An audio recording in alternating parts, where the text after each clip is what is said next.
Wala akong masabi sa kanyang first impression or bago eh. Imaginin mo magti-trail ka tapos hindi ka na magka-clutch. 'Di ba? Malaking tulong 'yun. Ang cute. Ang liit. Suspension niya napakasarap. Para ka nasa sofa. I would say sa power, hindi masyado guys. Hindi masyado sa power ito. Bumibira. Okay, acceleration. Sarap. Walang walang kalamya-lamya. Oh my gosh, man. Ang sarap. Ang ganda ng gulong nito. Anong gulong nito? Kung nanonood kayo na vlog ni Boss Reed, ni Reed Motovlog, ito yung dala niya. Aba. Pero bilis ng sports grabe. Parang pag naliko siya sir, minsan parang nawawala yung power. Para sa akin, ang aking top 5.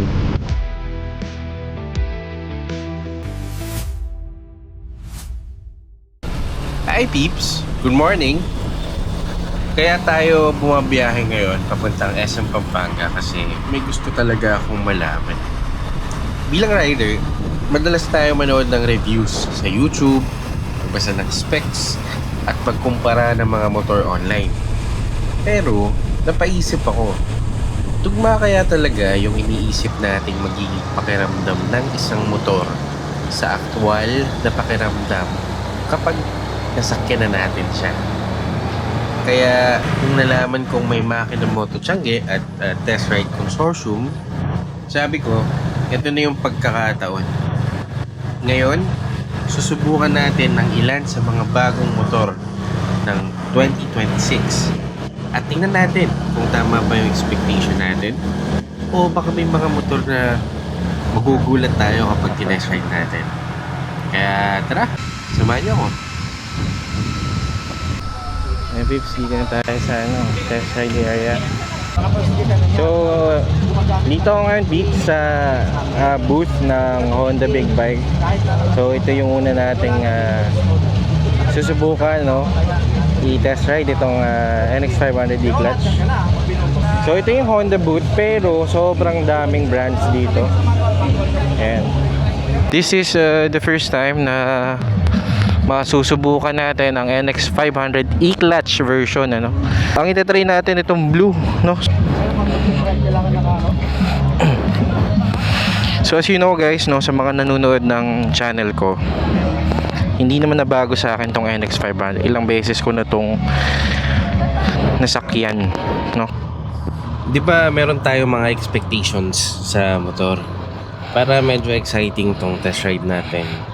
Sa bandang huli ng bawat test ride, sabihin natin kung na-meet ba ng motor yung expectation natin o hindi niya na-meet yung expectation. At sa bandang huli, abangan ninyo, magkakaroon tayo ng top 5 na motor na nagustuhan natin sa test ride na to.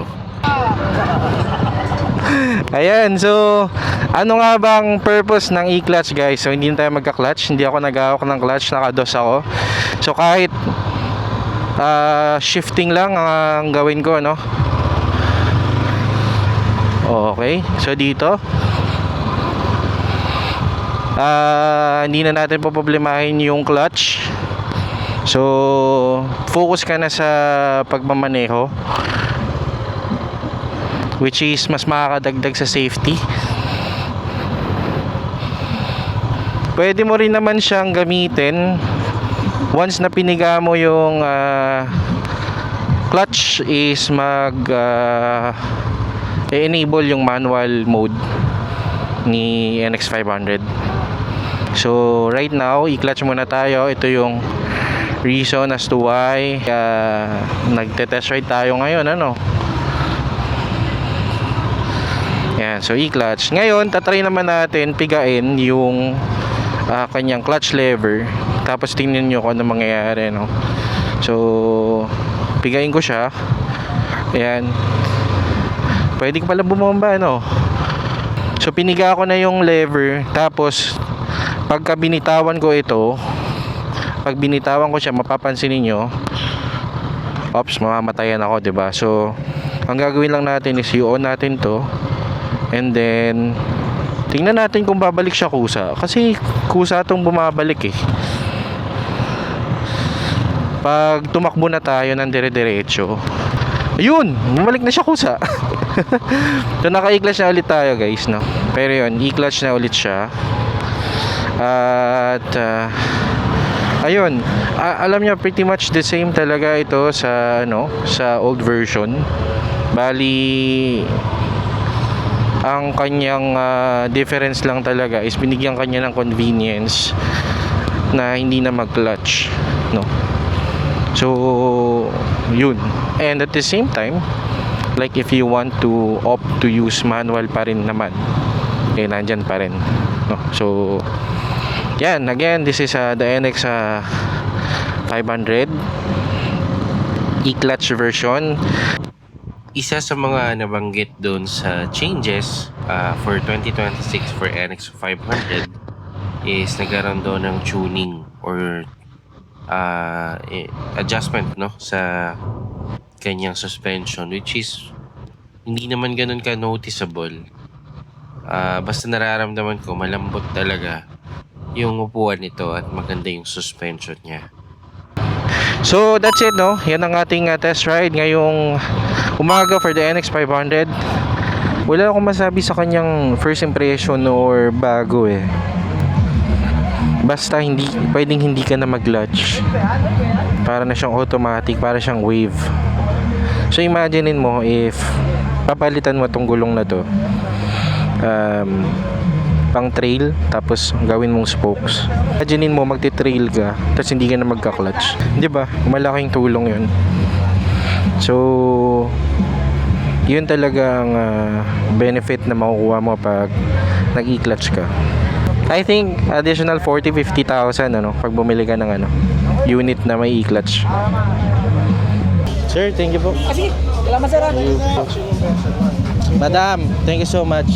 So ulitin lagi.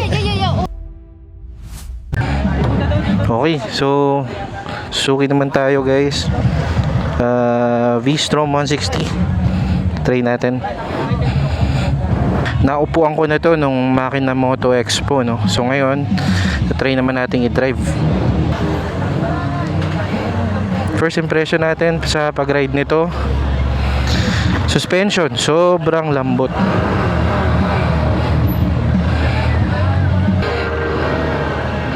So yun guys, V-Strom 160, here we go. Ang cute, ang payat.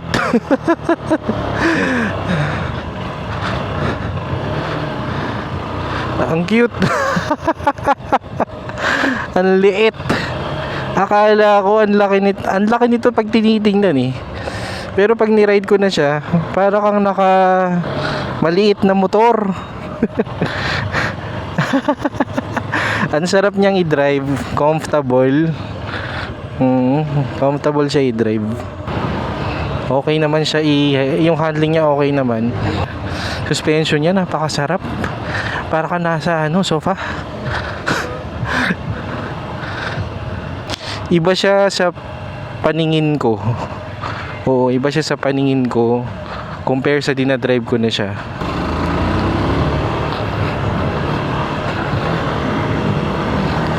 Okay siya, okay. Okay na okay. Ito, last ikot natin.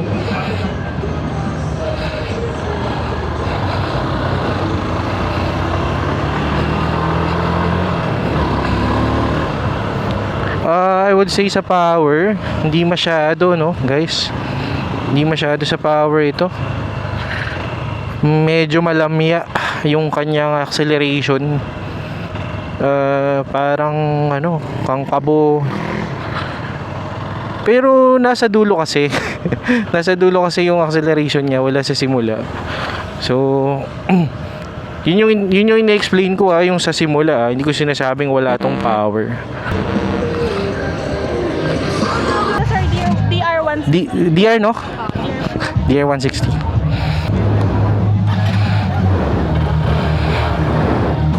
Ilan ang nito, sir? Ilan ang per liter nito, kilometers? Sir, nasa 48. 48. Yung ang Ang V-Strom 50? Sarap. And so DR160 naman tayo guys, no? So eto, hindi siya mukhang maliit kasi matangkad. At saka maganda rin ang suspension at hindi siya mukhang maliit. Oh, mukhang mas masarap ito imaneho kaysa dun sa ano, sa 160 na V-Strom. Tsaka hindi siya mahirap iliko-liko, yung handling niya mukhang maganda. Okay. Alam nyo, nung aminin ko sa inyo yung nakita ko tong dalawa, tsaka yung V-Strom na 160, mas gusto ko yung V-Strom, yung itsura, yung vibes. Pero in terms of handling, tsaka no, sa maneho, mukhang panalo itong DR, man.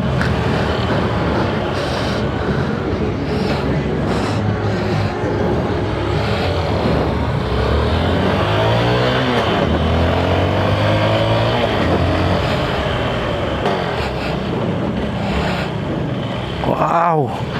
Revelation itong DR. Oh my gosh.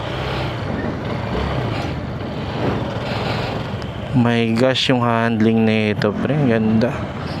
Oh, tumatabingi na. Tumatabingi na yung ano niya. Yung side mirror niya.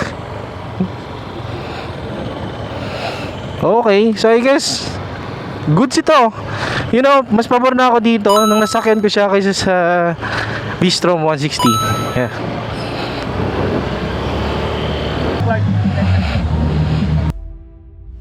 Ayan, tips. Ano tayo? So, try natin yung KLE nila, no? Ayan, so, for the first time, masusubukan natin i-test ride itong KLE. Unang sampa. Diyos ko. Napakatangkad. 300. Yung price niya. 381. Taas, oh. Sabagay kasi kung magre-raid ka naman, hindi mo naman kailangan na dalawang pa yung naka ano mo. So pwedeng isa lang. Then yun na, itukod mo na lang siya pag hihinto ka, no? Oh, bumibira. Okay, acceleration. Sarap. Walang ano, no? Walang kalamya-lamya. Men. Ganda ng KLE sa acceleration. Oh. Ganda. Oh my gosh. Oh my gosh, man. Ang sarap. KLE. You're amazing. Okay, so na-meet niya naman yung expectation ng mata ko at saka ng ano ko, yung ano yung perception ko sa kanya pag tinitingnan ko lang siya.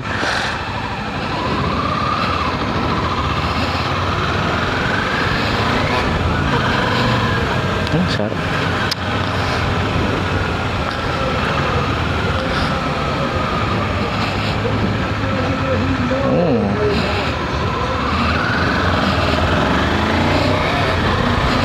Woo! Sarap. Grabe. Medyo nararamdaman at naaalala ko sa kanya si NX500. Well, pareho sila ng build. Pero mas malambot si NX500.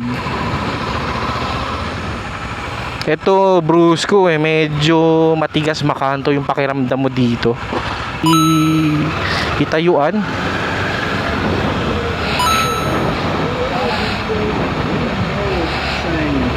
Bagay ito sa mga malaking bulas, sa mga matatangkad na tao.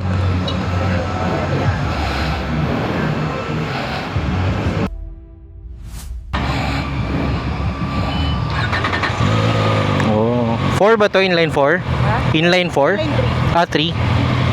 Oh. Okay. So ito ay Zontes 703RR. Medyo hirap akong iliko siya kasi tingkayad ako. So sub-sub. Pero medyo kakaiba yung body position.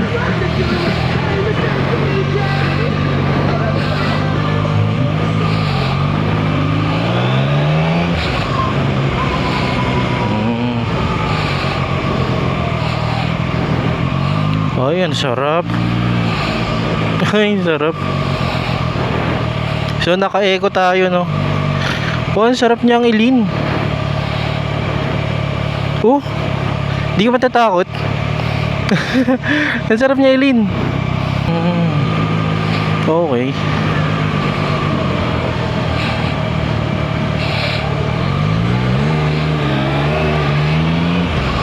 Oh my gosh, man. Ang sarap. Ang ganda ng gulong nito. Anong gulong nito? Kapit na kapit ah. Ang gulong nito. So, naka-eco tayo, no? Naka-eco tayo. So, tatry natin yung sports. Paano yung sports? Yun. Mode. Yun. Sports na to. Okay. Okay, 2.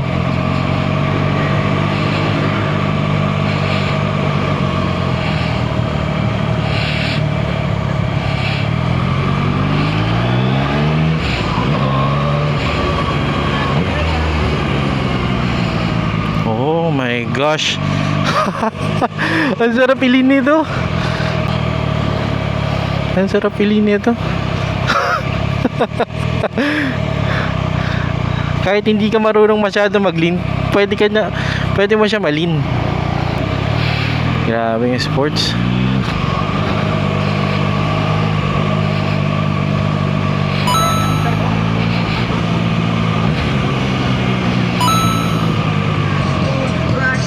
Ganda. Ganda, oh, na-try ko. Anong ano niya? Anong gulong nito?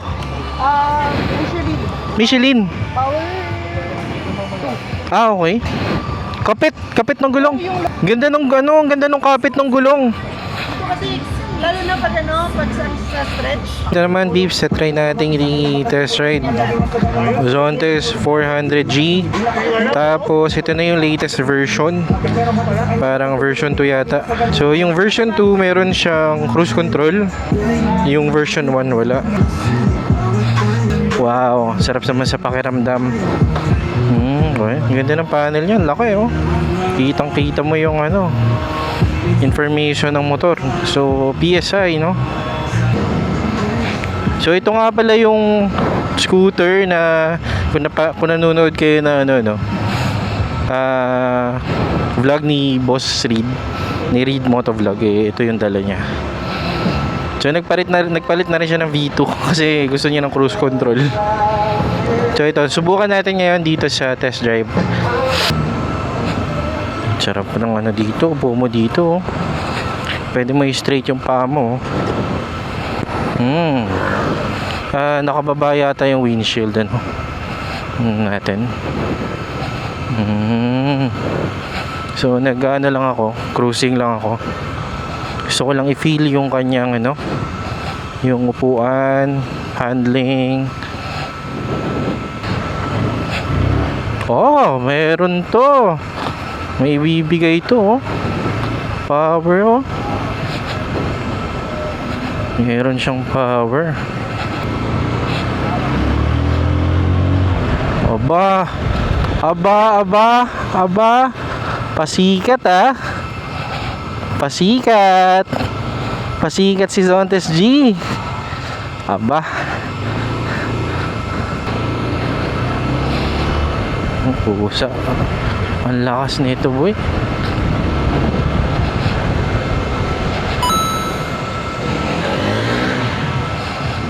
Lakas. May power ito. So itong, di ba yung, ang alam ko kasing huling latest yung UG2. Ito, bago na to? Oo, sir. Bago na. Parang sumunod dun sa... Yung mga wala kasi alam ko walang ano yun eh. Akala ko stop na yung ano nito. production. Oo. Hindi, nagpalit lang ng distributor. Dati Ah. kasing distributor ko ng gusto sa akin. Okay. Bajaj series. Alright. So, So, let's see. Okay. So, Dominar, ito yung latest version, ano. So, like again, same dun sa NS400. Split yung niya, panel niya. Merong analog dito, tapos dito digital.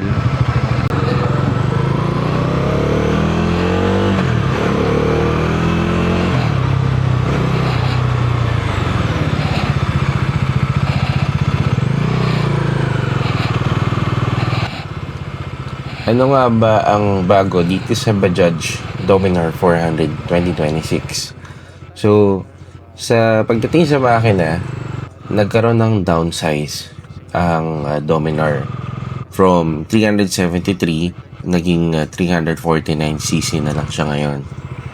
Pagdating naman sa power, tumaas naman.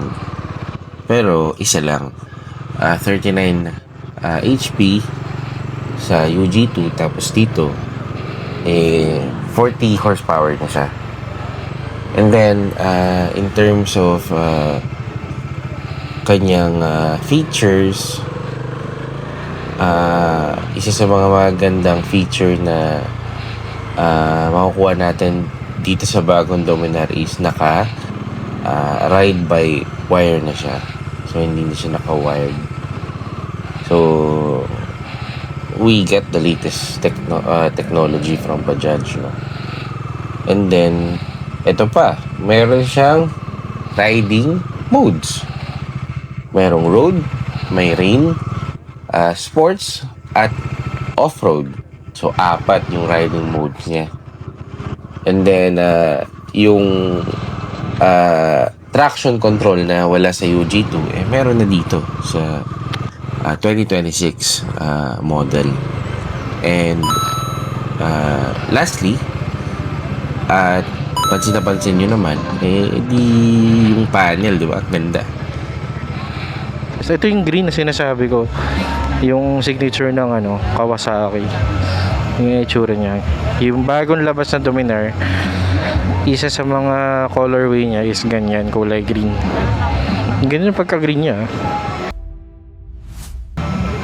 Paano yun, sir? Hindi ko matatanong kung ilang cc kasi electric ito eh. ano yan, sir? Ano sir, medyo pag pinatakbo na muna, matatansya mo. Hmm. Based din sa mga nasa Ikaw na 200, mag-compare kung ilan. Okay. Ito, 6,000 watts yan. Okay. Dun matatansyahin mo na lang, no? Pansahin Pero may mga nakakapag-ano sa amin siya, 200, 250. Okay. Sige. Difference niya lang sir ay Describe sir. sa motor sir dati, piga tayo dito diba? Tapos full throttle, lang. Dito sir, baliktad. Paano? Parang ito abang, ang control talaga sir dito. Okay. Tapos bante, balik lang, Okay. balik lang, brake. Okay. Kasi pag naka-press ka dito, naka-full throttle ka, pag binitawan mo to, kasi may brake sensor to. Bawal siyang magsabay. Yes sir. So yan guys, no? NXT Storm XR. Medyo kakaiba yung way kung paano siya i-drive. Pero mukhang exciting ito, no?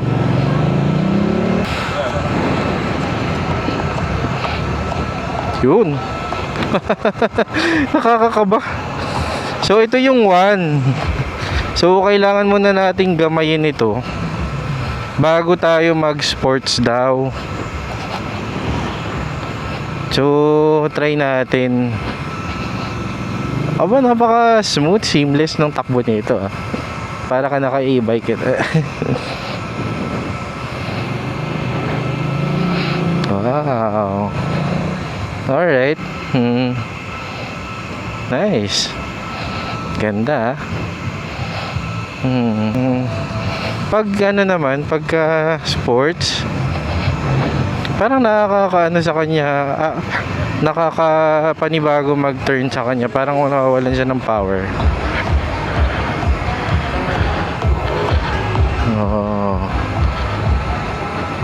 Yun. Okay, so try natin siyang e-sports. Yan, sports na to, no? Alright. Aba, konting piga.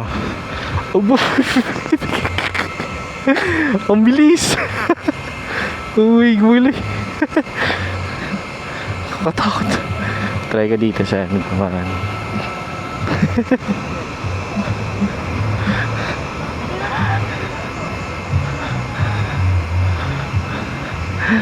Gagi, ang bilis ng sports. Oh. Nakakatakot yung sports. Pero ang bilis ng sports, oh. Oh, grabe. Grabe yung ano. Grabe. Uy, gulay. Yeah. Oh, ano? Ano? Palag. Oh, palag. Grabe naman tong electric na to. That's nice. Ang bilis naman ito. Ang bilis ng sports. Ayos, ayos. Tinry ko. Tapos yung reverse niya is Hold mo yung RC. hold ito, Yan. Piga mo. tapos piga. Dito pa rin, no? Ay. Dito mo. Yan. Yan. Parang pag naliko siya sir, minsan parang nawawala yung power. Kasi napipress mo yung sensor. Eh, sabi ko niya sensor. Yun. Iwasan mo yung nakapreno ka. Okay. Sa motor, ginagawa natin Oo. yung brake. Trail brake. Akala mo clutch, di ba? Okay, yun pala yun. Brake. Tapos throttle. Tumatakbo pa rin ang gasolina. Ito hindi. Okay. Magkano ulit price niyan sir? 171. 172. Ayos, nice. NXT. Yeah. Salamat. Ang bilis. Ang bilis. Ano top speed yan, sir? 140. So yun, peeps, no? Nag-teleport na ako dito sa NLEX. At ako'y pauwi na from the test ride consortium. So, katulad nga ng pangako ko sa inyo, i-reveal ko sa inyo ngayon ang top 5 na motor na para sa akin napili ko ngayong araw sa aking pagte-test ride. Pero bago ko i-reveal yung top 5 na motor ko is baka pwede namang mag-subscribe kayo sa ating channel kung hindi pa kayo nakasubscribe. Napansin ko na halos 90% ng mga nanonood sa channel natin ay hindi nakasubscribe. So baka naman gusto nyo mag-subscribe para ma-support ang ating channel. Kung gusto nyo lang naman. Oo. Pero malaking bagay ang suporta ninyo sa pamamagitan ng pag-subscribe at pag-like at pag-comment na rin, no, sa ating channel. At ayun, so hindi ko na kayo bibitinin. Para sa akin, ang aking top 5, ang aking pang-5 is yung NXT Storm XR. Bakit? Dahil yun yung pinaka-unique sa lineup. Tapos, syempre, EV na siya. And then, electric vehicle na siya. And then, maraming viewers din ang gustong malaman ng tunay na experience sa paggamit nun. Ang pang-apat natin is Zontes 400G. Dahil yung feature niya is full packed. Tapos, premium feels. Tapos, magandang alternative sa mas mahal na mga ADV bikes, no? Pangatlo ay ang KLE 500 ng Kawasaki. Dahil meron itong adventure capability, kilalang pangalan, at maraming rider ang curious talaga dito. Ang pangalawa ay ang Zontes 703 RR. Siya yung pinaka-exciting na maneho ko kanina. Triple cylinder. At pinakamalakas ang wow factor sa test ride natin ngayong araw. And lastly is ano pa ba? Di ang Honda NX 500 E-Clutch. Dahil siya ang pinaka-balance sa lahat. At ito ang motor na pinakamadali kong i-recommend sa karamihang riders. So, that's it. Yan ang ating top 5 para sa test ride natin ngayong araw na to. So, sa mga umabot sa part na to, sa video natin, maraming salamat sa panonood. At maraming salamat din, Tips, sa pagsuporta ninyo sa content natin ngayong araw. So, paano? Uwi na muna ako at nakakapagod ang init. Sobra. So, that's it. This is Menok TV going out. Maraming salamat, guys. Huwag niyo kalimutan mag-subscribe. Bye-bye.